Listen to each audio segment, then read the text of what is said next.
না ঝেড়েই নিজের গাদের উপরে আবার তুলে নিলেন। জোরে বলুন সুবহানাল্লাহ। কে এই মহিলা? চিন্তা করছেন। সাহাবীরা বিশ্বনবীকে প্রশ্ন করলেন, ইয়া রাসূলুল্লাহ, হাবিবাল্লাহ, আপনার মতন একজন নবী, আপনার মতন বিশ্ব নবী একজন সাধারণ মহিলার জন্য তার নিজের কাপড় বিছিয়ে দেয়, রুমাল বিছিয়ে দেয়, আর তার সঙ্গে এতটা সম্মানজনক ব্যবহার করে ইয়া রাসূলুল্লাহ, হাবিবাল্লাহ, ওই মহিলাটাকে, ওটা কি আমাদেরকে একটু শোনাবেন? সাহাবীরা তখন শুনতে চাইলেন, বিশ্বনবী শোনালেন। ও আমার সাহাবী, আমি পৃথিবীতে আসার পর আমার মায়ের স্নেহ, মায়ের ভালোবাসা, মায়ের আদর যত্ন ততটা পাই নাই। আমি যার বুকের দুধ পান করে আমি মুহাম্মদ রাসূলুল্লাহ বড় হয়েছিলাম, সেই মা, দুধ মা, এর নাম হলো হযরত হালিমাতুস সাদিয়া রাদিয়াল্লাহু তাআলা আনহা। জোরে বলুন সুবহানাল্লাহ। বিশ্বনবী খুব সম্মান করেছেন, নিজের সাধ্য মতন চেষ্টা করেছেন, সাধ্য মতন চেষ্টা করেছেন মা আব্বাকে সম্মান করার। আর সাহাবীদেরকে একই কথা বলেছেন। একজন সাহাবী এসে জিজ্ঞাসা করছেন, ইয়া রাসূলুল্লাহ, হাবিবাল্লাহ, আমি সেবা করব কার, খিদমত করব কার? আল্লাহ নবী বললেন, তোমার মায়ের সেবা করো। আবার জিজ্ঞাসা করলেন, হুজুর তারপরে কার? তারপরে তোমার মায়ের করো। তারপরে কার সেবা করব? তারপরেও বললেন, তোমার মায়ের সেবা করো। তারপরে কার সেবা করব? চতুর্থ নম্বরে বিশ্বনবী বললেন, তোমার আব্বার খিদমত করবে। বিশ্বনবী মায়ের সম্মান সবথেকে বেশি দিয়েছেন, মায়ের সম্মান বেশি দিয়েছেন। সেই মা যদি আমার অর্থ থেকে না খেতে পায়, আমার খানা থেকে যদি সে না খেতে পায়, আমার দস্তরখানায় বসার যদি সুযোগটা না পায়, তখন জানতে হবে আল্লাহ পাক যে অর্থ দিয়েছে ওটা আমার ইচ্ছায় খরচা হচ্ছে, আল্লাহ পাকের ইচ্ছায় নয়। আর আমার ইচ্ছায় যখন খরচা হবে, ওটা আমার জন্য মুসিবতের কারণ হয়ে যাবে, কিয়ামতে কেউ আমাকে বাঁচাতে পারবে না। فللوالدين والأقربين واليتامى والمساكين وابن السبيل।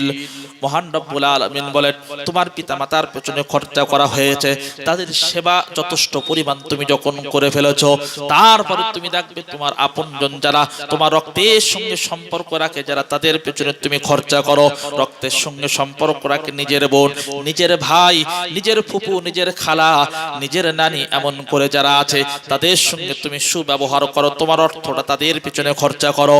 আর আপনি দেখবেন ঠিক নিজের বোনের সঙ্গে সম্পর্কটা ঠিক নাই, সম্পর্ক নষ্ট হয়েছে কার সঙ্গে? তার নিজের বোনের সঙ্গে সম্পর্ক নষ্ট হয়েছে, সম্পর্ক নষ্ট হয়েছে, কথা বন্ধ হয়েছে কার সঙ্গে? তার নিজের ভাইয়ের সঙ্গে কথা বন্ধ হয়েছে। গোটা গ্রামে সবার সঙ্গে কথা চলছে, আদান প্রদান চলছে, ঈদগাহে যে ঈদ মুবারক বলা হচ্ছে, গলার সঙ্গে গলা মিলানো হচ্ছে, হাত মোসাফা হচ্ছে, আর ভাইটা যখন সামনে আসছে তখন মুখটা ঘুরিয়ে অন্যদিকে চলে যাচ্ছে। জানতে হবে ও ঈদগাহে শুধু মুখটা দেখাতে এসেছে, ও জান্নাতের আশায় আসে নাই। যেদিন আব্বাটা মারা গিয়েছিল, সেদিন ছোট বোনটার বিয়ে দেওয়ার মতন পরিস্থিতি আব্বার হয়নি, বহু চেষ্টা করেও পারেনি, কি উপযুক্ত বয়স হয়নি। মার্জে মাউতের সময় যখন আব্বার পাশে বসেছিলাম, তখন তো হাত ধরে আব্বা বলে গেছে, বেটা তোর ছোট বোনটাকে রেখে চলে গেছে, আমি আর পৃথিবীতে বেশি দিন থাকবো না, আমার মনে হয় সময় শেষ হয়ে এসেছে। ছোট বোনটাকে নিজের মেয়ের মতন দেখে শুনে বিয়েটা দিস। আমি দিয়ে যেতে পারলাম না, দায়িত্বটা তোর কাঁধের উপর দিয়ে গেলাম, তুই যেন নামিয়ে নিস না। সেদিন আব্বার মাথার পাশে বসে কথা দিয়েছিলাম যে নিজের দায়িত্বে বিয়ে দেবো, কোনো রকম অসুবিধা হবে না। যেদিন ছোট বোনটা আমার সংসারে 6 মাস পার হয়ে গেল, 1 বছর পার হয়ে গেল, ওই বোনটা আমার সংসারে যেন একটা বোঝা হয়ে দাঁড়ালো। গতানুগতিকভাবে কোন রকম একটা ছেলে দেখে দুটো ছেলে দেখার মতন আর সুযোগ আমার কাছে থাকলো না, অতটা সময় আমার কাছে আর ছিল না। গতানুগতিকভাবে কোন রকম অন্যের হাতে তুলে দিলাম, সেখানে সুখে থাকবে কি দুঃখে থাকবে ও চিন্তা আদৌ আমি করলাম না। আর বোনটা যখন আমার ঘর থেকে বিদায় নিয়ে যাচ্ছে তখন কাঁদতে কাঁদতে বলে গেছে যে পৃথিবীর জমিনে আব্বা আম্মা বলে কেউ নাই, পিতা মাতা বলে কেউ নাই। পিতা মাতা বলতে শুধু ভাই তুই আছিস, আমার সুখে দুঃখে একটু পাশে যেয়ে দাঁড়াস। আমি তোর কাছ থেকে কিছুই চাচ্ছি না, আমার সুখের দিনেও যাবি দুঃখের দিনেও যাবি। আমার যাওয়ার মতন আসার মতন পৃথিবীতে কোনো জায়গা থাকলো না, শুধু ভাইয়ের বাড়ি ছাড়া আর কিছু আমার সামনে থাকলো না। যে বোনটা আমার হাত ধরে কেঁদে গেছে, ওই বোনটা শ্বশুর বাড়িতে যে নির্যাতনের সম্মুখীন হয়েছে, ভাই ভাই করে বারবার চিৎকার করেছে, ভাই সেদিন সাড়া দিল না। আর জান্নাতে যাওয়ার জন্য বিশ্বনবীর পাশে যখন যে দাঁড়িয়ে বলবো ইয়া রাসূলুল্লাহ হাবিবাল্লাহ, আজকে কিয়ামতের ময়দানে তোমার উম্মত আমাকে সুপারিশ করো, তোমার সুপারিশ আমি চাই, তোমার সুপারিশ ছাড়া আমি জান্নাতে যেতে পারবো না। সেদিন বিশ্বনবী বলবে বোনকে ফাঁকে দিয়েছিস, সম্পর্ক নষ্ট করেছিস। আর আমি বলেছিলাম যে আত্মীয়তা সম্পর্ক নষ্ট করে সে আমার উম্মত না, সে আমার দলভুক্ত না। সেদিন এই কথাটা যখন তোর মাথায় ছিল না, আজকে আমি নবী তোর সুপারিশটা করতে পারবো না। চিন্তা করে নেবা কার সঙ্গে সম্পর্ক গড়েছি আর কার সঙ্গে সম্পর্ক নষ্ট করেছি। যার সঙ্গে সম্পর্কটা গভীর হওয়ার দরকার ছিল সেখানে সম্পর্ক করলাম না,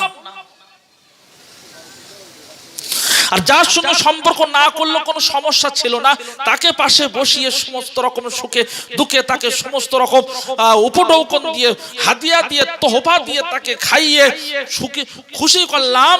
আর যাকে খাওয়ানোর দরকার ছিল, যাকে হাদিয়া দেওয়ার দরকার ছিল তাকে দিলাম না। যাকাতের মালটা বোনকে দিয়ে দিচ্ছি, যাকাতের মালটা খালাকে দিচ্ছি, যাকাতের মালটা নিজের ফুপুকে দিয়ে দিলাম, নিজের পয়সা থেকে তাকে দিতে পারলাম না। তাও কমা একটা শাড়ি দিয়ে ফুপুকে বলে দিলাম ফুপু এবছর দেওয়ার মতন তেমন পরিস্থিতি নেই, এটা নিয়ে সন্তুষ্ট হও। পৃথিবীর কেউ দেখুক আর না দেখুক, আল্লাহ পাক দেখছে যে আমার আসল পয়সা থেকে পাওনাদার ছিল, তাকে সুন্দর একটা শাড়ি দিতে পারলাম না, তাকে খুশি করতে পারলাম না। আর আমি যাকে খুশি করছি তাকে খুশি না করলে কোনো অসুবিধা হতো না। কিয়ামতে কি হবে ওটা একবার আপনাকে চিন্তা করতে হবে, আমি আর বললাম না। তারপরে ওয়াল ইয়াতামা, এতিমকে, তারপরে ওয়াল মাসাকিন, তারপরে মিসকিন, ইবনাস সাবিল, তারপরে মুসাফির, তারপরে মুসাফির। সুতরাং পিতামাতার ইজ্জতটা, পিতামাতার সেবাটা, পিতামাতার পিছনে খরচা করাটা প্রথম নম্বরে এটা মাথায় রাখবেন। উলাইকা হুমুল মুমিনুনা হাক্কান লাহুম দারাজাতুন ইনদা রাব্বিহিম ওয়া মাগফিরাতুন ওয়া রিজকুন কারীম। রব্বুল আলামিন বলেন যাদের ভিতরে এই সমস্ত বৈশিষ্ট্যগুলো থাকবে, আমি রব্বুল আলামিন ঘোষণা দিলাম এরা ঈমানের দাবিতে এক নম্বর হলো সত্যবাদী। জোরে বলুন সুবহানাল্লাহ। এরা ঈমানের দাবিতে সত্যবাদী। লাহুম দারাজাতুন ইনদা রাব্বিহিম ওয়া মাগফিরাতুন ওয়া রিজকুন কারীম। আর আমি আল্লাহ তাদেরকে তিনটে পুরস্কার দেব। এক নম্বর উঁচু আসন দেব। আসনটা কি দেব? উঁচু দেব। মাগফিরাতুন, আর আমি আল্লাহ তাদেরকে ক্ষমা করে দেব। জোরে বলুন সুবহানাল্লাহ। মাগফিরাত করে দেব। রিজকুন কারীম, আর সম্মানীয় খানা আমি আল্লাহ তাদেরকে জান্নাতে বসিয়ে খাওয়াবো। জোরে বলুন সুবহানাল্লাহ। সুতরাং শুধু ঈমানদার বলে দাবি করে পালিয়ে গেলে হবে না, ঈমানদারের কর্মগুলো আমার আপনার জীবনে থাকতে হবে, আর নচেত কোনো কাজে আসবে না। ومن يطع الله والرسول فأولئك مع الذين أنعم الله عليهم من النبيين والصديقين والشهداء والصالحين وحسن أولئك رفيقا ذلك الفضل من الله وكفى بالله عليم। হাকিমা। মহান রব্বুল আলামিন বলেন, যারা এই পৃথিবীর জমিনে আল্লাহ এবং তার রাসূলকে অনুসরণ করেছে, আল্লাহ পাকের সমস্ত হুকুমগুলো মেনে নিয়েছে, আর নবীর তরিকাটা তাদের কাছে পছন্দ হয়েছে, আমি রব্বুল আলামিন ঘোষণা করে দিলাম, আমি তাদের 4 শ্রেণীর মানুষদের দলভুক্ত আমি করে দেব। 4 বৈশিষ্ট্য বিশিষ্ট ব্যক্তিদের সঙ্গে আমি তাদের সম্পর্কটা করে দেব, বন্ধুত্ব করে দেব তাদের সঙ্গে। 1 নম্বর, নবীজিন, নবীদের সঙ্গে তার সম্পর্ক হবে। তাদের সঙ্গে কি হবে? কে হবে তাদের বন্ধু? তাদের সাথী কে হবে? আল্লাহ পাক বলছে, আমি তাদেরকে সাথী বানিয়ে দেব, তাদের বন্ধু বানিয়ে দেব আমার নবীদেরকে। জোরে বলুন না সুবহানাল্লাহ। অনুসরণ কাকে করতে হবে? আল্লাহকে। ঈমানদার অনুসরণ কাকে করবে? আল্লাহ এবং তার রাসূলকে অনুসরণ করবে, অন্য কাউকে করবে না। অন্নাবিয়্যিন অস-সিদ্দীকিন অশ-শুহাদা। 2 নম্বর আল্লাহ পাক বলছেন, যারা সত্যবাদী, মহাসত্যকে যারা স্বীকার করে নিয়েছে। বিশ্ব নবী পৃথিবীর জমিনে আসার পর তিনি সত্য নবী, তার নবুয়ত প্রচারের ভিতরে কোন রকম কোন খালত মালত নাই, কোন রকম ডিস্টার্ব নাই, কোন রকম ধোঁকাবাজি নাই। এটা যারা এক বাক্যে দ্বিধাহীন চিত্রে মেনে নিয়েছে, আল্লাহ পাক বলছেন এরা পৃথিবীর 1 নম্বর সত্যবাদী। বিশ্বনবী হাবিবুল্লাহ জনাবে মুহাম্মদুর রাসূলুল্লাহ সাল্লাল্লাহু আলাইহি ওয়াসাল্লাম সাহাবীদেরকে শুনিয়েছেন, ও আমার সাহাবী শোনো, আমি মদিনার জমিনে চলে এসেছি, আজ আমার কোন রকম সুখের কোনো শেষ নাই, শান্তির কোনো কিনারা নাই, আজকে আমার বন্ধুর কোনো শেষ নাই। আমার হাজার হাজার সাহাবী আছে, আমাকে আমার জন্য প্রাণ দেওয়ার জন্য বহু মানুষ আজকে প্রস্তুত হয়ে গিয়েছে। কিন্তু যেদিন মক্কার জমিনে দাঁড়ানোর কোনো জায়গা ছিল না, সর্বপ্রথম নবুয়তের দায়িত্ব আমি পেয়েছি। আসার পর আমি নবুয়তের দায়িত্ব পাওয়ার পর আমি যখন ঘরেতে ফিরলাম, আমার বিবি হযরত খাদিজাকে সেদিন আমি বলেছিলাম, ও খাদিজা, আমি নবী হয়েছি, তুমি মানবে কি মানবে না একটিবারে বলে দাও না। আমার বিবি খাদিজা সেদিন বলেছিলেন, ইয়া রাসূলুল্লাহ, হাবিবাল্লাহ, আপনি অন্য কোন ব্যক্তি নও, আমি আগে থেকে ভেবেছিলাম নবুয়তের চরিত্র আপনার ভিতরে আছে, আমি কলেমা পড়ে মুসলমান হয়ে গেলাম, বেঈমান আর থাকলাম না। জোরে বলুন সুবহানাল্লাহ। মহাসত্যকে সর্বপ্রথম সাপোর্ট করেছে মহিলাদের ভিতরে, মহাসত্যকে সর্বপ্রথম সাপোর্ট করেছে। আল্লাহ নবী বলেছিলেন, ও আমার সাহাবী শোনো, আসমানের নিচে জমিনের উপরে খাদিজার মতন অমন কোন নারী আর পৃথিবীতে দ্বিতীয় হয়নি, হবে না। জোরে বলুন না সুবহানাল্লাহ। হযরত খাদিজাতুল কুবরা রাদিয়াল্লাহু তাআলা আনহা যেদিন বিশ্ব নবীকে বিয়ে করেছিলেন, অর্থ সম্পদের কোনো কিছু কমই ছিল না, সব কিছু বিশ্ব নবীর পায়ের সামনে এসে রেখে দিয়ে সেদিন বলেছিলেন, ইয়া রাসূলুল্লাহ, হাবিবাল্লাহ, আমি ও আমার প্রাণ প্রিয় স্বামী, আমি আপনার কাছে সবকিছু দিয়ে দিলাম, ওটা আপনি আপনার ইচ্ছা অনুযায়ী খরচা করবেন, আমি কোনোদিন আপনাকে জবাবদিহি করতে বলবো না।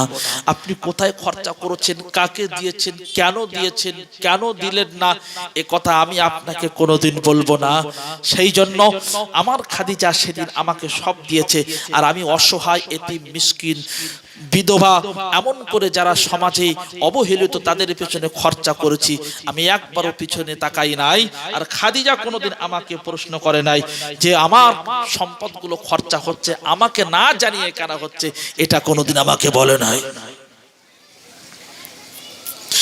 যেদিন আমি নবুয়তের দায়িত্ব পেয়েছি, সর্বপ্রথম সে আমার হাতে ইসলাম গ্রহণ করেছে। বিশ্বনবী হাবিবুল্লাহ জনাবে মুহাম্মদুর রাসূলুল্লাহ সাল্লাল্লাহু আলাইহি ওয়াসাল্লাম হযরত খাদিজাতুল কুবরা রাদিয়াল্লাহু তাআলা আনহার জীবনের শেষ প্রান্তে একদিন দাওয়াতের কাজ করে রাতের অন্ধকারে ঘরে ফিরেছেন। দরজায় একটিবার নক করেছেন, আওয়াজ করেছেন, ভিতর থেকে অমনি দরজাটা খুলে গিয়েছে। খুলে যাওয়ার পর আল্লাহ নবী বলেছেন, ও খাদিজা, আজকে কেন তোমার মনটা খারাপ অবস্থায় আছে? ও খাদিজা, তোমার শরীরটাকে একটু খারাপ আছে নাকি? তোমার জানটাকে একটু খারাপ মনে হচ্ছে নাকি? তোমার মাথায় লাগছে নাকি? তোমার জীবনটা বিপন্ন বলে মনে হচ্ছে নাকি? আল্লাহ নবীকে সেদিন বলেছিলেন, ইয়া রাসূলুল্লাহ হাবিবাল্লাহ, আপনি বহু কষ্ট করে দিনের প্রচার করে ঘরে ফিরেছেন, আপনি ভিতরে ঢুকুন, আপনার জন্য বিছানা করে আমি অপেক্ষা করছি, আপনি বিছানায় যাবেন তবে আমি বসতে পারবো, তবে আমি শুতে পারবো, তার আগে শোবো না। আল্লাহর নবী যে বিছানার উপরে বসলেন, বেডিং এর উপরে বসলেন, খাটের উপরে বসলেন, বসার পর হযরত খাদিজাতুল কুবরা রাদিয়াল্লাহু তাআলা আনহা বিশ্ব নবীর কোলের উপরে মাথা দিয়ে শুয়ে পড়েছেন। শোয়ার পর আল্লাহর নবী বিশ্ব নবী সাল্লাল্লাহু আলাইহি ওয়াসাল্লাম খাদিজাতুল কুবরা রাদিয়াল্লাহু তাআলা আনহা মাথার চুলের ভেতরে আস্তে করে এমন করে আঙুলগুলো ঢুকিয়ে দিয়ে আস্তে আস্তে মাথাগুলো টিপে দিচ্ছিলেন আর জিজ্ঞাসা করছেন, ও খাদিজা, বলো দেখি তোমার কোনো কষ্ট হচ্ছে নাকি? হযরত খাদিজা সেদিন শুনিয়েছিলেন, ইয়া রাসূলুল্লাহ হাবিবাল্লাহ, আপনি ঘরে ঢোকার পূর্বে পর্যন্ত আমার একটু কষ্ট হচ্ছিল, আর এখন পর্যন্ত আর কোনো কষ্ট আমার হচ্ছে না। জোরে বলুন সুবহানাল্লাহ। আল্লাহর নবী জিজ্ঞাসা করেছিলেন, খাদিজা, কষ্ট হচ্ছিল আমি ঢোকার পর আর কষ্ট হচ্ছে না, কারণটা কি? হযরত খাদিজাতুল কুবরা রাদিয়াল্লাহু তাআলা আনহা সেদিন বলেছিলেন, ইয়া রাসূলুল্লাহ হাবিবাল্লাহ, আমি যে কোলটাই মাথা রাখতে পেরেছি, এই কোলে যে একবার মাথা রাখতে পারবে তার মাথাটা জাহান্নামের আগুনে আর পড়বে না। জোরে বলুন সুবহানাল্লাহ। সুতরাং জাহান্নামের আগুন হারাম হয়ে যায় যে জায়গাটায় মাথা রাখতে পারলে। ওই জাহান্নামের আগুন হারাম হওয়ার খুশি যখন মনের ভেতরে ঢেউ দেবে তখন আর কষ্টটা কষ্ট মনে হবে না, সেই জন্য আমার আর কোনো কষ্ট মনে হচ্ছে না।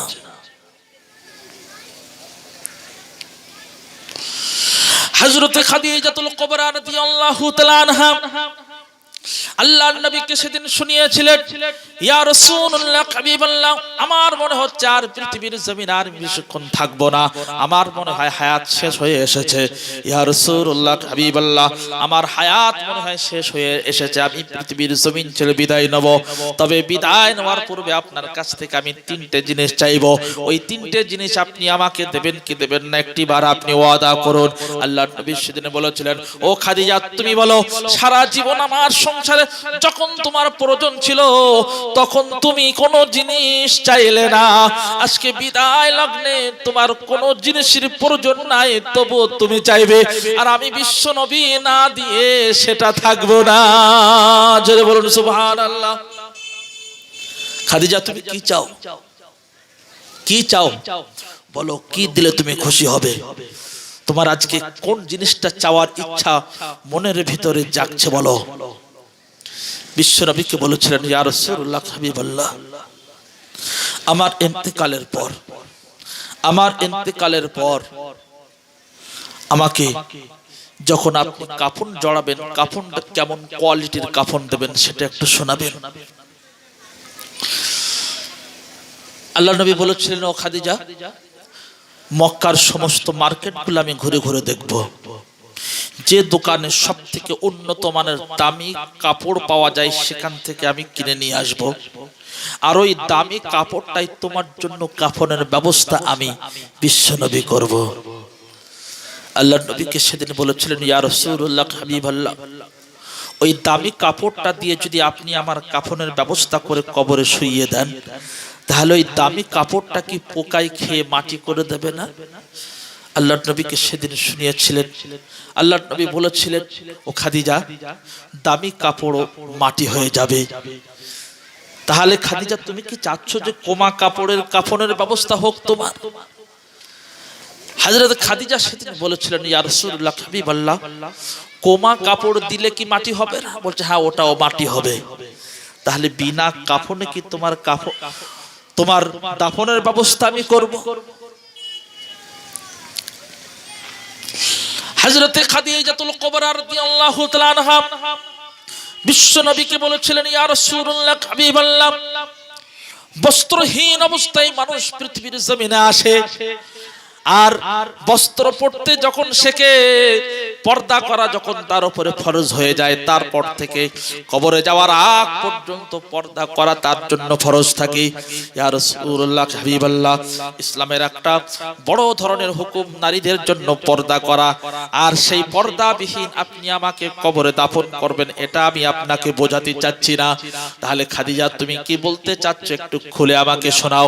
আল্লাহর নবীকে সেদিন শুনিয়েছিলেন, ইয়া রাসূলুল্লাহ হাবিবাল্লাহ, আমি খাদিজা আপনার একটা গায়ের জামা জুব্বা মোবারক আমি বাছাই করে রেখেছি, আমি পছন্দ করে আমি সাইড করে রেখেছি। ওটা আমার জীবনের সবথেকে জীবনের শেষ সঙ্গী হিসাবে, শেষ সম্বল হিসাবে আমি চাই আপনার কাছ থেকে।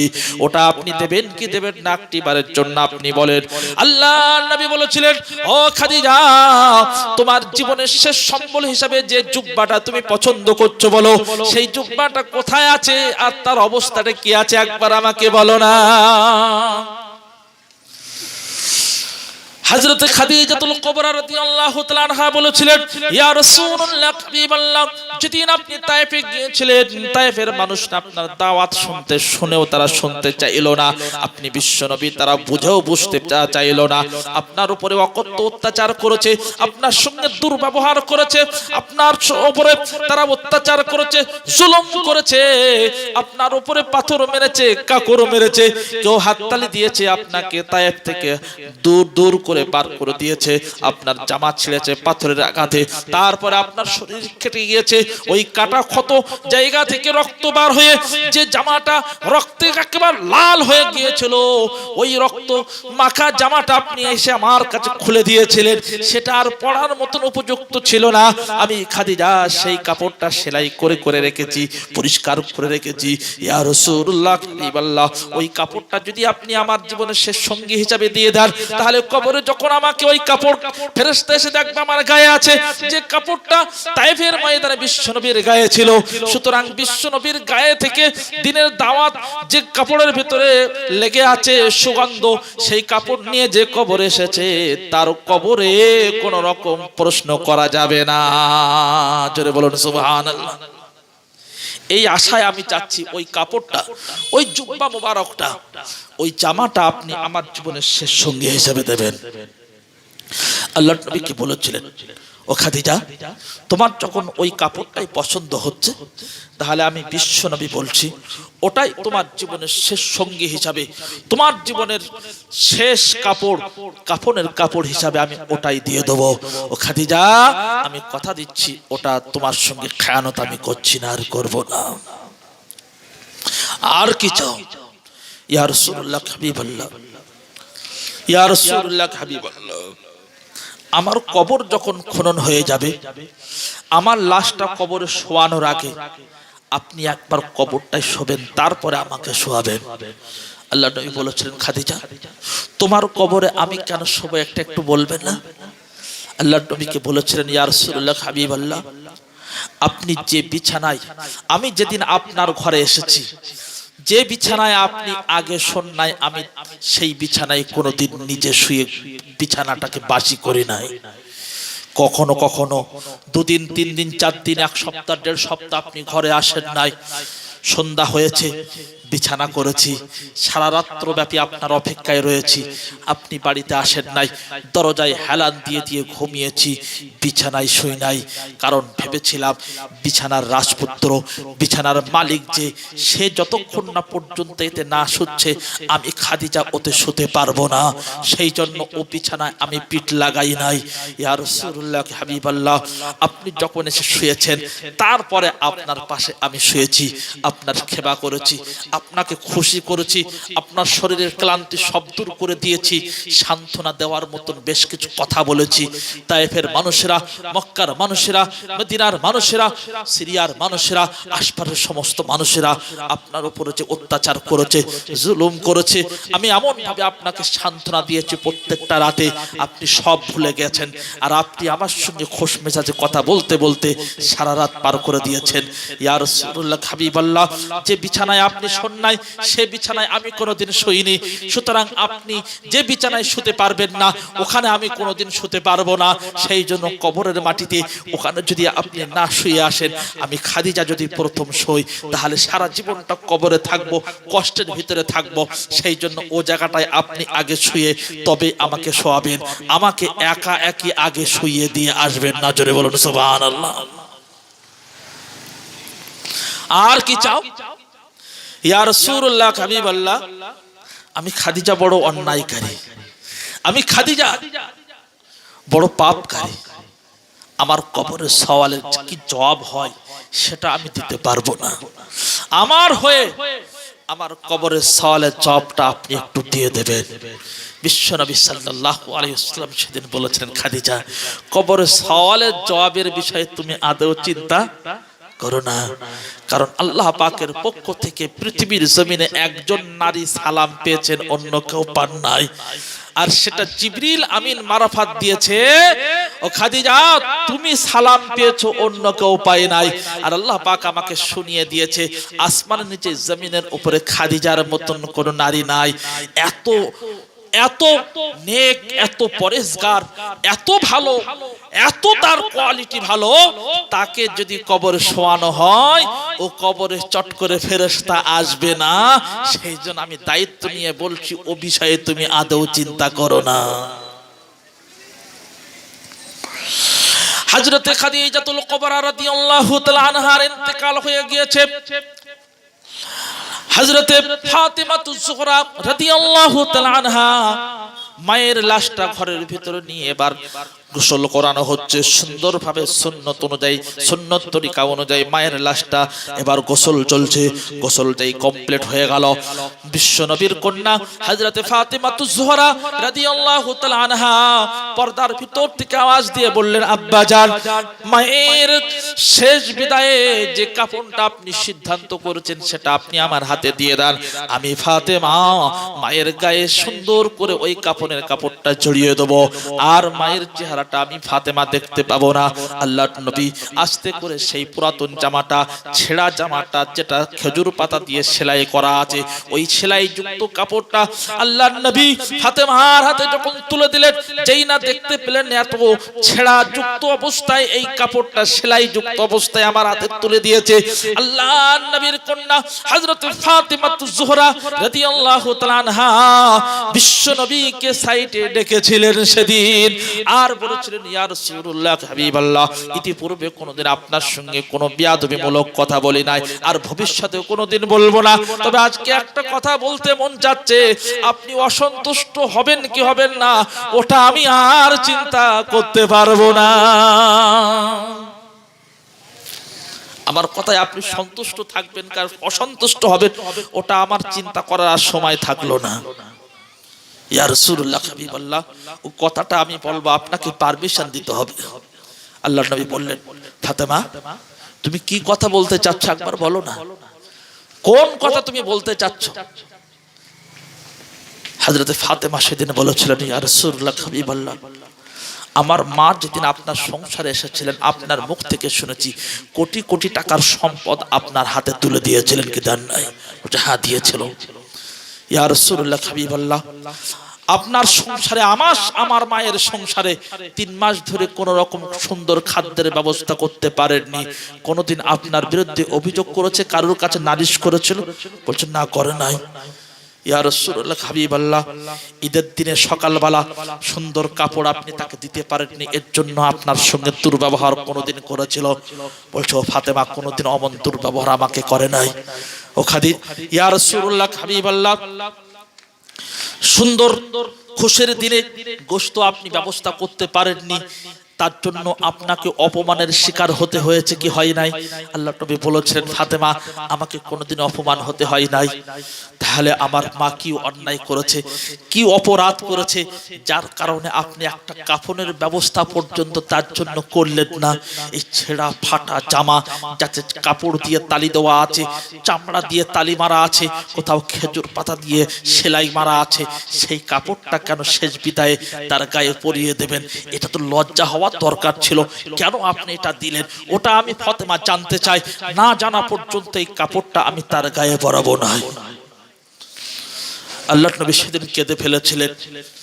হযরত ফাতেমা বলেছিলেন, ইয়া রাসূলুল্লাহ, হাবিবাল্লাহ, আপনি যতই কাঁদেন আমি এই জিনিসটা জানতে চাই, আমার মনটা চাচ্ছে জানার জন্য, না জানা পর্যন্ত কাফনটা আমি আমার মায়ের গায়ে পরাতে পারছি না, আর পারবো না।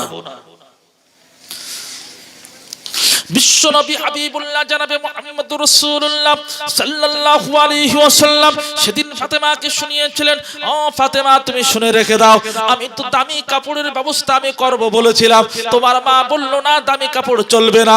আমি তখন বলেছিলাম তাহলে কমা নতুন কাপড়ের ব্যবস্থা করব, তোমার মা বলেছিল না ওটাও আমার পছন্দ নয়। আমি তখন জিজ্ঞাসা করেছিলাম কোন কাপড়টা দিলে তুমি খুশি হবে? ও খাদিজা, তুমি আমাকে শুনিয়ে দাও, আমি তোমার স্বামী সেটাই ব্যবস্থা করব, অন্য কোন কাপড় তোমাকে আমি দেব না। সেদিন তোমার মা আমাকে শুনিয়েছিল, এই কাপড়টা যেটা বাক্সের ভেতরে রেখেছি ওটা আমার শেষ বিদায়ের শেষ কাপড় হবে, অন্য কাপড় আপনি আমাকে দেবেন না। জোরে বলুন সুবহানাল্লাহ। ফাতেমার মনটা যেন বড় হয়ে গেল, চোখটা মুছে জিজ্ঞাসা করলেন, ইয়া রাসূলুল্লাহ, হাবিবাল্লাহ, আমার মা এই কাপড়টা কেন চাইলেন এটা আপনি জিজ্ঞাসা করলেন না? বলছে, হ্যাঁ জিজ্ঞাসা করেছিলাম। কি বলেছিলেন? ফাতেমা, তোমার মা বলেছিল পৃথিবীতে কত পুরুষের সঙ্গে দেখা হয়েছে, ব্যবসা করার উদ্দেশ্যে বহু পুরুষের সঙ্গে বসে নাস্তা করতে হয়েছে। যখন পর্দা ফরজ ছিল না, কত নারীর সঙ্গে কত পুরুষের সঙ্গে বসে একই সঙ্গে বসে বহু রকমের মিটিং হয়েছে, বহু ব্যবসায়ীদের সঙ্গে বসে গল্প হয়েছে। আমি বহু দেশ ঘুরেছি, কত মানুষের পাশে বসতে হয়েছে। ইয়া রাসূলুল্লাহ, হাবিবাল্লাহ, না জানি সেই সমস্ত দিনের কথাগুলো কিয়ামতে যদি আল্লাহ পাক উল্লেখ করে আমার বিষয়ে জবাবদিহি করতে চাই, আমার হিসাবটা করতে চাই, তাহলে আমি খাদিজা ছাড় পাবো না। কবরে যদি আমার ফেরেশতা মুনকার নেকে এসে ওই সমস্ত কথা ব্রেনে এনে যদি আমাকে প্রশ্ন করে, আমি ঘাবড়ে যাব, উত্তর দিতে পারবো না।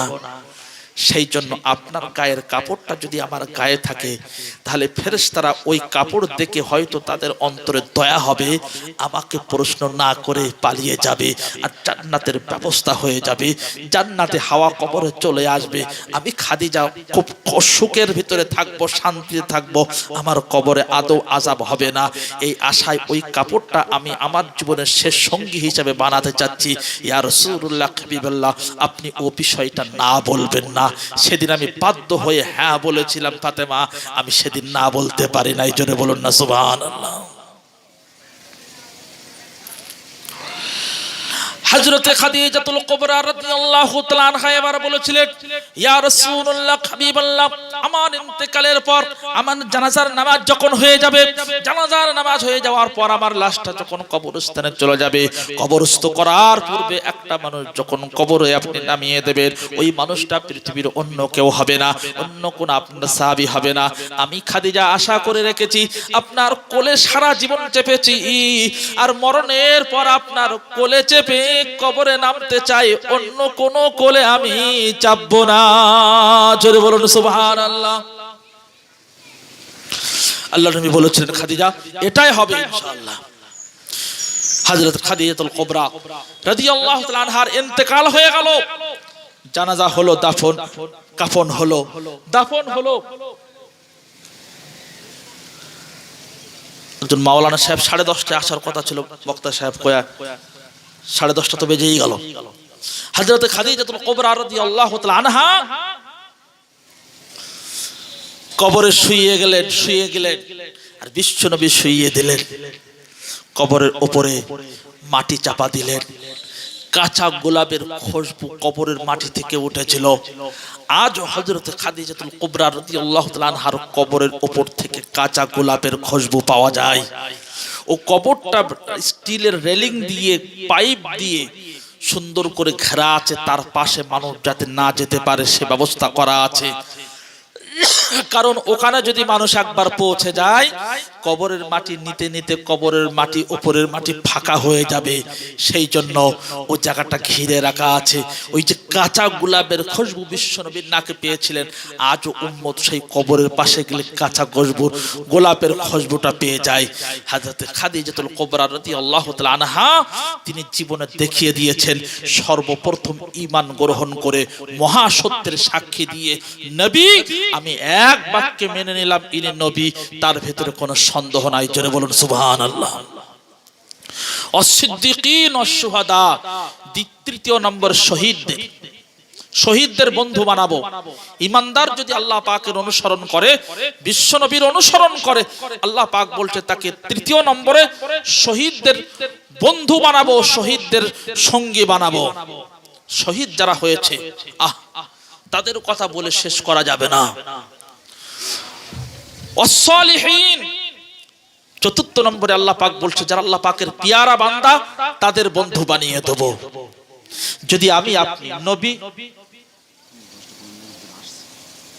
হুজুর বলবেন যে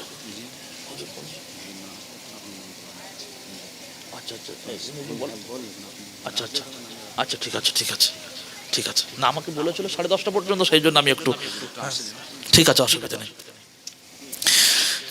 তৃতীয় নম্বরে অশুহাদা, শহীদদের বন্ধু হতে চাই আমরা ইনশাআল্লাহ। শহীদদের বন্ধু সঙ্গী হতে চাই।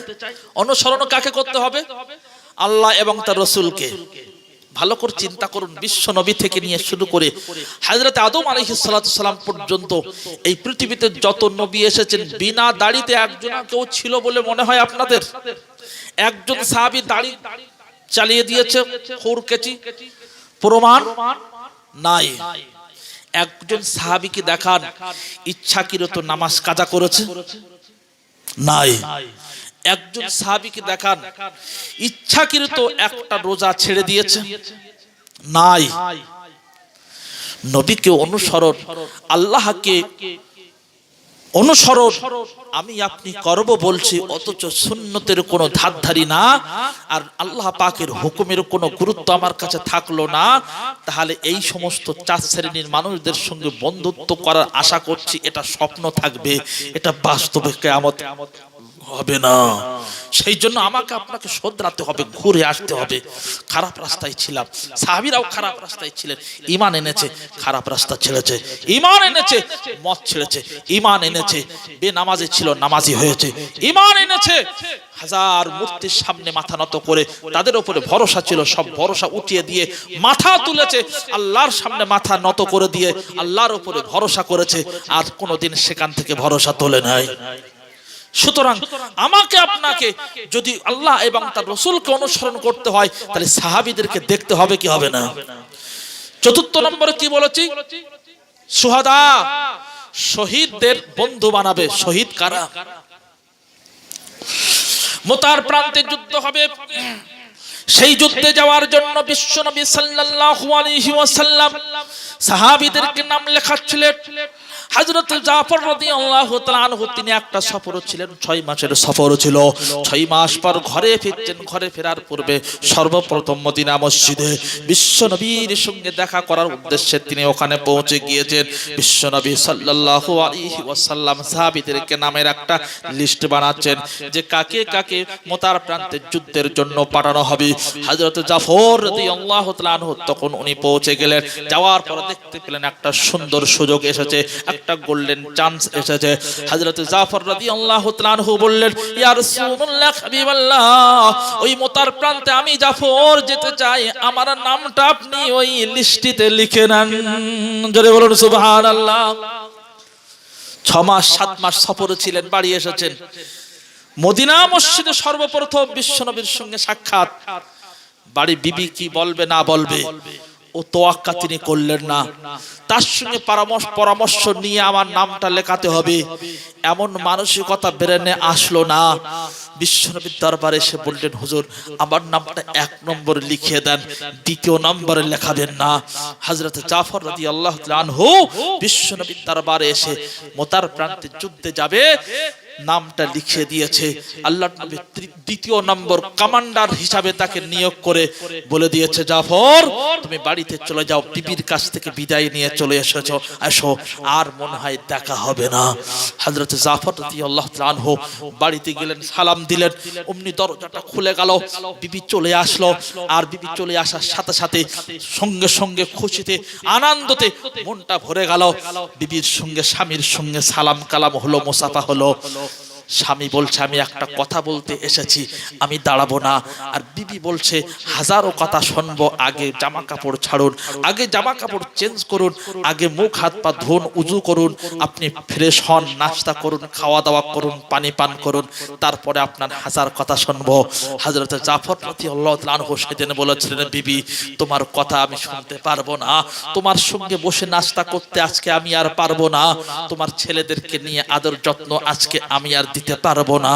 ও বিবি একটা কথা বলতে এসেছি, সেটা এখনই শুনিয়ে দেব, ভিতরে আর বেশি আমি ঢুকতে পাচ্ছি না। জোরে বলুন না সুবহানাল্লাহ। 6 মাস পর বাড়িতে এসেছে, চিন্তা করে বলছে কি কথা শোনাবেন বলুন, তাহলে আপনি না বলে শুনবেন না। হযরত জাফর রাদিয়াল্লাহু তাআলা আনহু নিজের বিবিকে সেদিন শুনিয়েছিলেন, ও আমার প্রাণ প্রিয় বিবি, তোমার সঙ্গে দীর্ঘদিন ঘর সংসার হয়েছে, তুমি কোনোদিন আমার সঙ্গে কোনো রকম দুর্ব্যবহার করলে না, কিন্তু হয়তো আমি তোমার জীবনে অনেক খারাপ ব্যবহার করে ফেলেছি, যাতে তুমি অসন্তুষ্ট হয়েছ। ও বিবি, ওই সমস্ত অসন্তুষ্ট যদি কোনো রকম আমার দ্বারাই তুমি হয়ে থাকো, আমার দ্বারা যদি কোনো রকম ব্যথা তুমি পেয়ে থাকো, আমি জাফর, আমি তোমার স্বামী তোমার কাছ থেকে ক্ষমা চেয়ে নিচ্ছি, তুমি ওগুলো আর মনে রেখে তোমার মনটাকে আর কষ্ট দিও না। বিবি তখন বলছে, এ কথা আপনি কেন আমাকে শোনাচ্ছেন? বলছে, বিবি আমি যুদ্ধের ময়দানে যাচ্ছি, বিশ্বনবী আমাকে যুদ্ধের ময়দানে যাওয়ার জন্য নামটা লিখেছেন, আর আমি খুশি মনে লিখিয়ে এসেছি। যুদ্ধের ময়দানে যাওয়ার পূর্বে তোমার কাছ থেকে বিদায় নিতে এসেছি, শেষ দেখা করতে এসেছি, হয়তো আর বাড়িতে ফেরা হবে না। বিবি তখন বললেন, আলহামদুলিল্লাহ, আলহামদুলিল্লাহ, আপনি জিহাদের ময়দানে যাবেন, গাজী হয়ে আমার কাছে ফিরে আসবেন, কিয়ামতের ময়দানে আমি বলবো আমার স্বামী মোতার প্রান্তে যুদ্ধ করে গাজী হয়ে আমার কাছে ফিরে এসেছে, আরে আমি একজন গাজীর স্ত্রী, আয় আল্লাহ গাজীর স্ত্রী হিসাবে আমাকে জান্নাতুল ফেরদাউস দেওয়া হোক, এই দাবি সেদিন করব।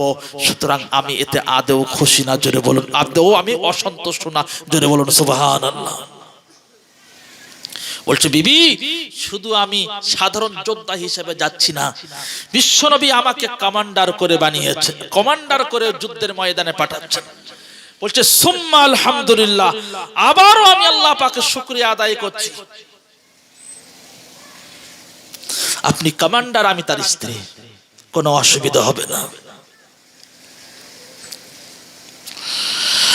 বিবি তখন বলছে, আমার স্বামী আপনি যুদ্ধের ময়দানে যাবেন, আমি আপনাকে ঘরে থাকার জন্য বলবো না, আপনাকে আমি এ কথাও বলবো না 2-4 দিন আপনি ঘরে থাকেন, তারপরে আপনি মোতার প্রান্তে পৌঁছে যাবেন, এ কথাও আমি বলবো না। আমি আপনাকে এ কথা বলবো না যে আপনি গা ঢাকা দিয়ে একটু বাইরের দিকে থাকুন, তারপরে আপনি যাওয়ার জন্য প্রস্তুতি নেবেন, এ কথা আমি আপনাকে বলবো না। আপনি চলে যাবেন, আমার কোনো বাধা রইল না, কিন্তু আল্লাহ পাকের দরবারে আমি একটা দোয়া করব, আপনি আমিন বলবেন না বলে যেন থাকবেন না। আমি একটু দোয়া করব, আপনি আমার স্বামী যুদ্ধের ময়দানে যাচ্ছেন, বাড়ি থেকে বার হয়ে যাচ্ছেন, আমি একটু দোয়া করে দেবো, আর আপনি হাত তুলে একটু আমিন আমিন বলবেন, আমিন বলা যেন আপনি ভুলবেন না। বলছে, ঠিক আছে তাই হবে। আল্লাহ পাকের দরবারে হাত তুলেছেন হযরত আসমা বিনতে আবু বকর, হযরত জাফর রাদিয়াল্লাহু তাআলা আনহুর স্ত্রী, তিনি দোয়া করছেন, আয় আল্লাহ আমার স্বামী যুদ্ধের ময়দানে যাচ্ছে, আমি তাকে ছেড়ে দিচ্ছি, আয় আল্লাহ তুমি তাকে ওই মোতার প্রান্তে ইসলামের পতাকা আমার স্বামীর হাতে তুমি বিজয় পতাকা উড়িয়ে দিও, আর আমার স্বামীকে গাজী বানিয়ে আমার কাছে ফিরিয়ে দিও।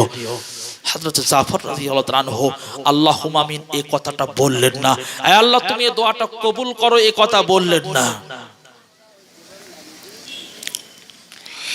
হযরত জাফর রাদিয়াল্লাহু তাআলা আনহু যখন এই আল্লাহুম্মা আমিনের কথা বললেন না এবং এটাও তিনি করলেন, ও বিবি তুমি তোমার হাতটা জমিনে তুমি তোমার হাতটা নামিয়ে ফেলো, এ দোয়া তুমি করো না। বিবি তখন বলেছিলেন, ও আমার প্রাণ প্রিয় স্বামী, আমি কি আপনাকে যুদ্ধের ময়দানে যাওয়া থেকে বিরত থাকতে বলছি? এ দোয়া তো আমি করলাম না, আমি যে দোয়াটা করেছি ওটা তো ভালো দোয়া, এটা কেন আল্লাহ পাকের দরবারে কবুল হবে না? এটা কেন কবুল হবে না? হযরত জাফর রাদিয়াল্লাহু আনহু তখন বলেছিলেন, বিবি আমার আগেও একজন আছে, পরেও একজন আছে, মোতার প্রান্তে আমি শহীদ হব, দ্বিতীয় নম্বরে কোনো রকম সন্দেহ নাই। বিশ্বনবী জানিয়েছেন, আর নবী জানিয়েছেন শহীদ হবে। আর আমি জানাচ্ছি, আমি তোমার দোয়ায় যদি আমি আল্লাহুম্মা আমিন বলি, তাহলে নবীর ইচ্ছার বিরুদ্ধে আমার দোয়াটা চলে যাবে, তোমার দোয়াটা চলে যাবে। সেই জন্য আমি আল্লাহুম্মা আমিন বললাম না। জোরে বলুন সুবহানাল্লাহ। সুহাদা কারে বলে চিন্তা করেন। হযরত জাফর রাদিয়াল্লাহু আনহু বিবির কাছ থেকে বিদায় নিয়ে যেই না ঘর থেকে বার হলেন, পাঁচিলের বাইরে চলে গেলেন। বিবি তখন দরজাটা অল্প খুলে বলছেন, ও আমার প্রাণ প্রিয় স্বামী, আর একটি বারের জন্য আপনি ঘরের ভিতরে আসুন, পাঁচিলের ভিতরে আসুন, আপনার চেহারাটা আর একবার আমি দেখতে চাই। হযরত জাফর রাদিয়াল্লাহু আনহু সেদিন বলেছিলেন, ও বিবি তুমি আমার চেহারা দেখতে চাচ্ছ, তুমি ভালোবাসার ডাক দিচ্ছ, কিন্তু সামনে বিশ্বনবীর ভালোবাসার ডাক আমাকে দিচ্ছে। দুটো ভালোবাসা আমার কাছে এসে দেখা করছে, দুটো ভালোবাসা দু সাইড থেকে আমাকে ডাকছে। বিশ্বনবীর ভালোবাসা, তোমার ভালোবাসা, আমি কার ভালোবাসা এখানে প্রাধান্য দেব, এই পরীক্ষার সম্মুখীন হয়েছি। ও বিবি তুমি শুনে রেখে দাও, বিশ্বনবীর ভালোবাসা আমি কোনোদিন ছোট করতে পারছি না, ভবিষ্যতেও কোনোদিন ছোট করব না। তোমার ভালোবাসা আমি কোনোদিন বড় করতে পারলাম না, বিশ্বনবীর উপরে প্রাধান্য দিতে পারলাম না। সেই জন্য বিশ্বনবীর ভালোবাসার দিকে লক্ষ্য করে আমি সেদিকে এগিয়ে যাব, তোমার দিকে আমি আদৌ যেতে পারবো না। জোরে বলুন না সুবহানাল্লাহ। হযরত জাফর রাদিয়াল্লাহু তাআলা আনহু দুই সন্তান ছিল, তারা লাফিয়ে ঘরের বাইরে চলে গেলেন। যাওয়ার পর দুটো ছেলে দুটো হাত ধরে দু সাইড থেকে দুজন জড়িয়ে ধরে আব্বু আব্বু বলে কেঁদে চার বলেছে, আমাদের আব্বু আপনি মেহেরবানি করে একটিবার আমাদেরকে দুজনকে দুই কোলে নিন, নেওয়ার পর আমাদের দুই মুখে দুটোবার চুমা দিয়ে দিন, তারপরে আপনি যুদ্ধের ময়দানে চলে যান, অসুবিধা হবে না। হযরত জাফর রাদিয়াল্লাহু তাআলা আনহু সেদিন সন্তান দুটোকে বলেছিলেন, ও বেটা আমি তোমাদেরকে ভালোবাসা দিতে পারবো না, কারণ বিশ্ব নবীর ভালোবাসা আমার কাছে বড়, তোমাদের ভালোবাসা দিলে ওটা ছোট করা হবে, আমি জাফর ওটা পারবো না। জোরে বলুন সুবহানাল্লাহ। ও জাফর, ও বেটা তোমাদের ভালোবাসা আমি দিতে পারছি না, তোমাদেরকে কোলে নেবো এটাও তোমরা ভেবো না, তোমার মায়ের আঁচলের নিচে চলে যাও, ওখানে তোমাদেরকে ছেড়ে যাচ্ছি, ওখান থেকে বার হয়ো না, আর যেভাবে তোমাদেরকে নির্দেশনা দেবে সেই পথে সেইভাবে চলবে, তোমার মায়ের অমান্য যেন জীবনে করো না, কারণ তোমার মায়ের ইজ্জতটা তোমরা জানো না। বিশ্বনবীর শালী, বিশ্বনবীর শালী হযরত আসমা রাদিয়াল্লাহু আনহা, হযরত আয়েশা সিদ্দিকা রাদিয়াল্লাহু আনহার বোন, বিশ্বনবীর স্ত্রী হওয়ার মতন সুযোগ পেয়েছে, তার বোনটা কেমন হবে একটা চিন্তা করুন।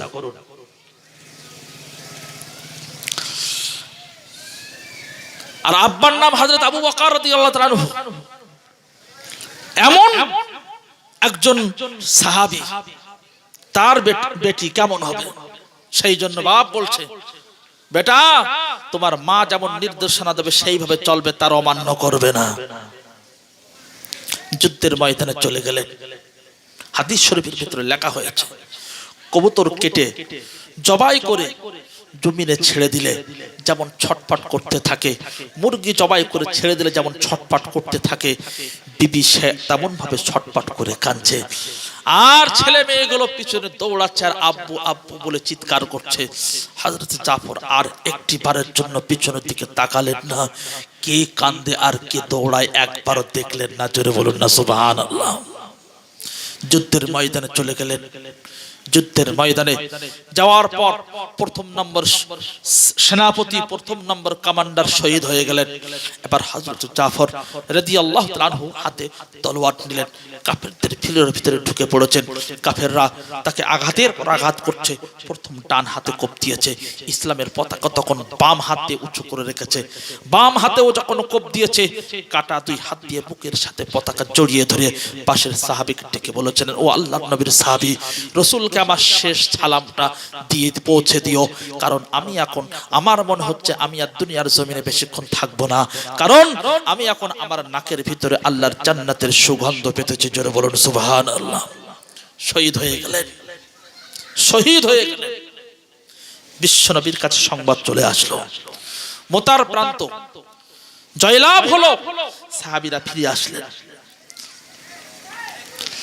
হযরত জাফর রাদিয়াল্লাহু আনহুর বাড়িতে বিশ্বনবী যাচ্ছেন এবার দেখা করতে। মোতার প্রান্তে যারা শহীদ হয়েছিল প্রত্যেকের বাড়িতে আল্লাহর নবী যাচ্ছেন, একের পর এক যে দেখা করছেন, কিছু সান্ত্বনা দিচ্ছেন, সান্ত্বনামূলক কিছু কথা তাদেরকে শোনাতে হবে, নচেত তাদের সামনে মুখ দেখাতে আমি বিশ্বনবী পারবো না, আর তারা পৃথিবীতে বেঁচে থাকতে তাদের বড় কষ্ট হবে। যাতে কষ্টটা কম হয় সেই জন্য যে কিছু সান্ত্বনা দিচ্ছেন, জান্নাতের সুসংবাদ দিচ্ছেন তাদের বাড়িতে যেয়ে। বিশ্বনবী হাবিবুল্লাহ জনাবে মুহাম্মদুর রাসূলুল্লাহ সাল্লাল্লাহু আলাইহি ওয়াসাল্লাম হযরত জাফর রাদিয়াল্লাহু তাআলা আনহুর বাড়িতে চলে গেলেন। যাওয়ার পর সালাম দিলেন, দরজাটা খুলে গেল। দরজা খোলার সাথে সাথে দুজন বাচ্চা ঘরের ভিতরে ছিল।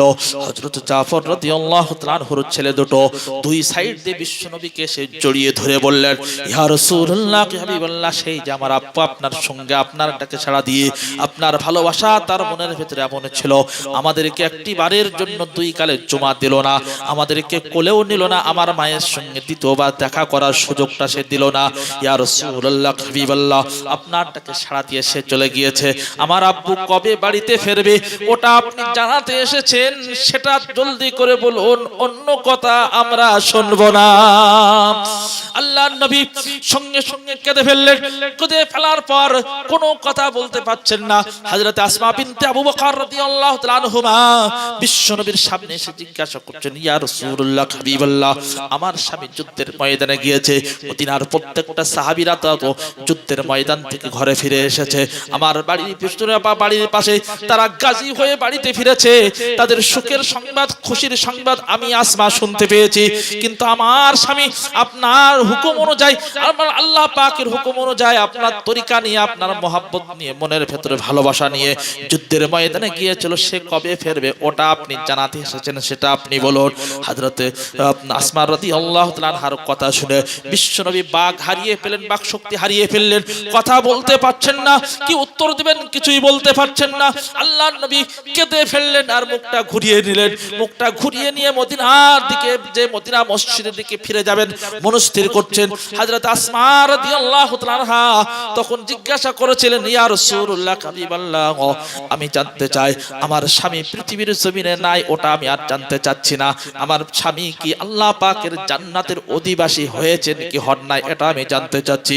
আল্লাহর নবী তখন বলেছিলেন, ও আসমা, তোমার পিতা, তোমার স্বামী জান্নাতের অধিবাসী হয়ে গিয়েছে। যে বলুন সুবহানাল্লাহ। ইয়া রাসূলুল্লাহ, হাবিবাল্লাহ, আমার মনে একটা দুঃখ দিয়ে সে চলে গেছে। ও আসমা, তোমার মনে তোমার স্বামী দুঃখ দিয়েছে, সে কথা তুমি আমাকে শোনাচ্ছ? কি দুঃখ দিয়েছে সেটা তুমি বলো আমাকে। হযরত আসমা রাদিয়াল্লাহু আনহা তখন বলেছিলেন, ইয়া রাসূলুল্লাহ, হাবিবাল্লাহ, যুদ্ধের ময়দানে সে যাবে, আমি তাকে ফেরাবো না। আমি তাকে ঘরের ভিতরে আসতে বলেছিলাম, ঘরের ভিতরে সে আসলো না, তাতে আমি কোনো দুঃখ পাই নাই। কিন্তু দুটো মাসুম বাচ্চা, তারা গোনা করতে জানে না, তারা কোনো পেচগোছ বোঝে না, সরল জীবন তারা জানে, খেলার মাধ্যমে তাদের সময় কাটে। ইয়া রাসূলুল্লাহ, হাবিবাল্লাহ, আমার আঁচলের নিচেই ছিল। আব্বা যখন যুদ্ধের ময়দানে যাচ্ছে, তারা যখন বুঝতে পেরেছে, লাফিয়ে আব্বুর পাশে চলে গিয়েছিল। দুই বেটা দুই সাইড থেকে জড়িয়ে ধরে বারবার আব্বু আব্বু বলে ডেকেছিল আর বলেছিল, আব্বু আমাদেরকে একটু কোলে চাপিয়ে নিন আর মুখে দুটো চুমো খেয়ে নিন, যাতে করে আপনি যদি যুদ্ধের ময়দানে শহীদ হয়ে যান, মরণের আগ পর্যন্ত এই চুমোর কথাটা মুখে মনের ভিতরে গেঁথে থাকবে, আর আপনার কোলে জীবনের শেষ প্রান্তে এসে চাপতে পেরেছিলাম এটাও মনে থাকবে। আপনার বিদায়ের শেষ প্রান্ত শেষে আপনার বিদায়ের শেষ লগ্নে আমরা আপনার কোলে চাপতে পেরেছিলাম এটা মনে থাকবে। কিন্তু সেদিন আমার স্বামী এই বাচ্চা দুটোকে কোলে নিল না আর তাদের মুখেও চুমো খেলো না। এই কথাটা আমার মনে বারবার উকি মারছে, বারবার যেন আঘাত করছে, বারবার যেন সাপের মতন ছোবল মারছে। ওই কথাটা যখন মনের ভেতরে আসছে তখন অটোমেটিকলি মনের ভেতর থেকে হু হু করে দাও দাও করে আগুন জ্বলছে, আর সেই আগুনের আঘাতের কারণে চোখ দিয়ে ঝরঝর করে পানি ঝরছে। আল্লাহ নবী সেদিন বলেছিলেন, ও আসমা তুমি শুনে রেখে দাও, আমি বিশ্বনবী জানিয়ে দিলাম তোমার স্বামী জান্নাতে যাবে যেদিন তোমার স্বামীর দুই সাইডে তোমার দুটো সন্তান থাকবে, জোরে বলুন সুবহানাল্লাহ, আর তুমি তার পিছনে থাকবে। সেদিন তুমি, তোমার স্বামী, তোমার ছেলে এদেরকে জান্নাতে যাওয়ার রাস্তা থেকে কেউ আটকাতে পারবে না, জোরে বলুন না সুবহানাল্লাহ। সুতরাং সুহাদা তাদের বন্ধু হতে গেলে আমাকেও আপনাকেও কিছু না কিছু একটু মেহনত দিতে হবে, এমনি এমনি হবে না। খালি খামাকায় তাদের জীবনের আমরা বন্ধু হব এটা কোনোদিন হতে পারে না। আস-সালিহিন, আল্লাহ পাক বলছে আল্লাহ পাকের নেক বান্দাদের, আল্লাহ পাকের ওলিদের আমি বন্ধু বানিয়ে দেব। আল্লাহ পাকের যারা ওলি তাদের জন্য কোনো টেনশন নাই, কোনো চিন্তা নাই। আলা ইন্না আউলিয়া আল্লাহি লা খাউফুন আলাইহিম ওয়া লা হুম ইয়াহজানুন। আল্লাহ রাব্বুল আলামিন বলেন, ও বিশ্ববাসী তোমরা শুনে রেখে দাও, আমি রব্বুল আলামিন শুনিয়ে দিলাম যারা এই পৃথিবীর জমিনে আল্লাহ পাকের পেয়ারা হয়েছে, আল্লাহ পাকের বন্ধু হয়েছে, কিয়ামতের ময়দানে না তাদের কোনো চিন্তা আছে না তাদের কোনো টেনশন আছে, জোরে বলুন সুবহানাল্লাহ। তাদের না কোনো টেনশন না কোনো চিন্তা আছে। এই চিন্তা নাই, টেনশন নাই, এদের সঙ্গে যদি আমার আপনার বন্ধুত্ব হোক, এটা যদি আমি আপনি চাই, নবীদের সঙ্গে বন্ধু হোক, সাহাবীদের সঙ্গে বন্ধু হোক, শহীদদের সঙ্গে বন্ধু হোক, তাহলে আমাকে আপনাকে অনুসরণ করতে হবে আল্লাহকে। আর ইমানের তাকাজা, ইমানের দাবি হলো আল্লাহকে অনুসরণ করা। সেই ইমানের দাবি আল্লাহ পাকের অনুসরণ করা, সেই ইমান মজবুত করার লক্ষ্যে আল্লাহ পাকের অনুসরণ, নবীর অনুকরণ করার তৌফিক আল্লাহ পাক আমাদের সবাইকে দান করুক। সকলে বলুন আল্লাহুম্মা আমিন। এই বলে আজকের আলোচনা আমি এখানে ইতি করছি। ওয়া আখিরু দাওয়ানা আনিল হামদুলিল্লাহি রাব্বিল আলামিন। আসসালামু আলাইকুম ওয়া রাহমাতুল্লাহি ওয়া বারাকাতুহু।